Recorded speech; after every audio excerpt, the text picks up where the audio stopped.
Welcome back to Learning with a Difference. News headlines in English for 21st of January. And first of all, national news.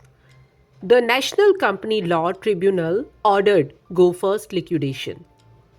Election Commission to hold conference on contemporary election management.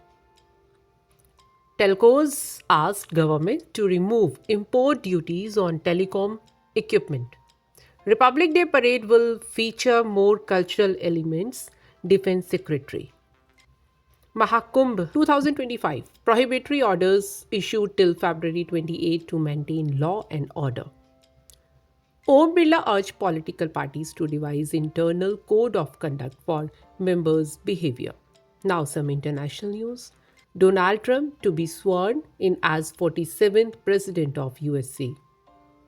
UAE dispatched 200 tons of aid to Gaza in largest phase of Operation Chivalrous Night 3. Sri Lanka rain week havoc, schools shut, landslide warning issued. India Sri Lanka finalized energy price for Sampur solar plant. 55th annual meeting of World Economic Forum to begin in Switzerland. First three hostages arrived in Israel under Gaza ceasefire agreement. And now some sports news.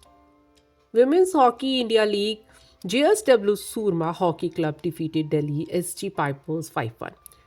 India women began title defense with 9-wicket win over West Indies.